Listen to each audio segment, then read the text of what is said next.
News desk തുടരുകയാണ്. എംപിമാർ നിയമസഭയിലേക്ക് മത്സരിക്കാതിരിക്കുന്നതാണ് നല്ലതെന്നും പുതുതലമുറ മത്സരിക്കട്ടെ എന്നും വി എം സുധീരൻ. കോൺഗ്രസ് എംപിമാരിൽ പലരും നിയമസഭയിലേക്ക് മത്സരിക്കാൻ ആലോചിക്കുന്നുവെന്ന ന്യൂസ് 18 വാർത്തയോട് പ്രതികരിക്കുകയായിരുന്നു സുധീരൻ.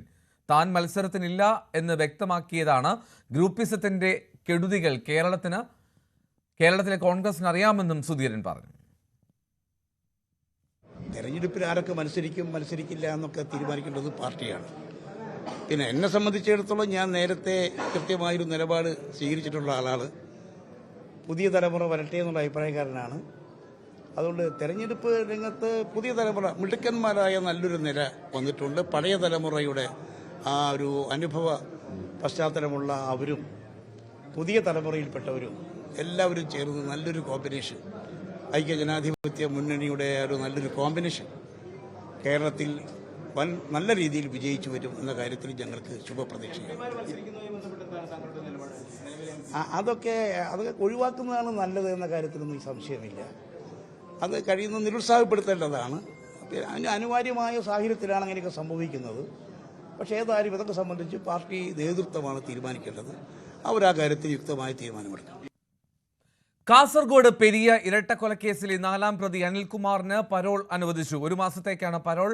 ബേക്കൽ സ്റ്റേഷൻ പരിധിയിൽ പ്രവേശിക്കരുതെന്ന നിർദ്ദേശത്തിലാണ് പരോൾ അനുവദിച്ചത്. KV ബൈജു വിവരങ്ങൾ നൽകും. ബൈജു, വിശദാംശങ്ങൾ. പെരിയയിലെ ഇത്തരത്തിൽ യൂത്ത് കോൺഗ്രസ് പ്രവർത്തകരായ ശരത്ലാലിനെയും കൃപേഷിനെയും വെട്ടിക്കൊലപ്പെടുത്തിയ കേസിൽ ഇരട്ട ജീവപര്യന്തം തടവിൽ ശിക്ഷിക്കപ്പെട്ട 4ാം പ്രതിക്കാണ് ഇപ്പോൾ 1 മാസത്തേക്ക് പരോൾ അനുവദിച്ചിരിക്കുന്നത്. ഏച്ചിലിടക്കത്തെ അനിൽകുമാർ എന്ന് പറയുന്ന പ്രതിക്കാണ് ഇത്തരത്തിൽ പരോൾ അനുവദിച്ചിരിക്കുന്നത്. ആഗസ്റ്റ് 18 മുതൽ 30 ദിവസത്തേക്കാണ് ഈ പരോൾ അനുവദിച്ചിരിക്കുന്നത്. ഇതിൽ ചില വ്യവസ്ഥകൾ ഉള്ളത്. അമ്പലത്തറ പോലീസ് സ്റ്റേഷൻ പരിധിയിൽ താമസിക്കണമെന്നും എല്ലാ ദിവസവും അമ്പലത്തറ പോലീസിൽ ഹാജരായി ഒപ്പിടണമെന്നും ഉള്ള ഒരു വ്യവസ്ഥ കൂടി ഇതിൽ വെച്ചിട്ടുണ്ട്.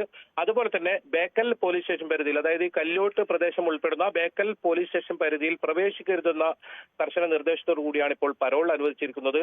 2019 ഫെബ്രുവരി 17 രാത്രിയിലാണ് ഇത്തരത്തിൽ കൃപേഷിനെയും ശരത്ലാലിനെയും വെട്ടിക്കൊലപ്പെടുത്തിയത്. കേസിൽ 1 മുതൽ 10 വരെ പ്രതികൾക്കാണ് ഈ ഇരട്ട ജീവപര്യന്തം ശിക്ഷ വിധിച്ചത്. അതായത് പീതാംബരൻ, സജി തുടങ്ങി KM സുരേഷ് തുടങ്ങിയ പ്രതികളാണ്. ഏതായാലും എറണാകുളം CBI കോടതിയാണ് ഇവർക്ക് ഇരട്ട ജീവപര്യന്തം തടവിന് ശിക്ഷിച്ചതും. KV ബൈജു ആണ് വിവരങ്ങൾ നൽകിയത്. ഇപ്പോൾ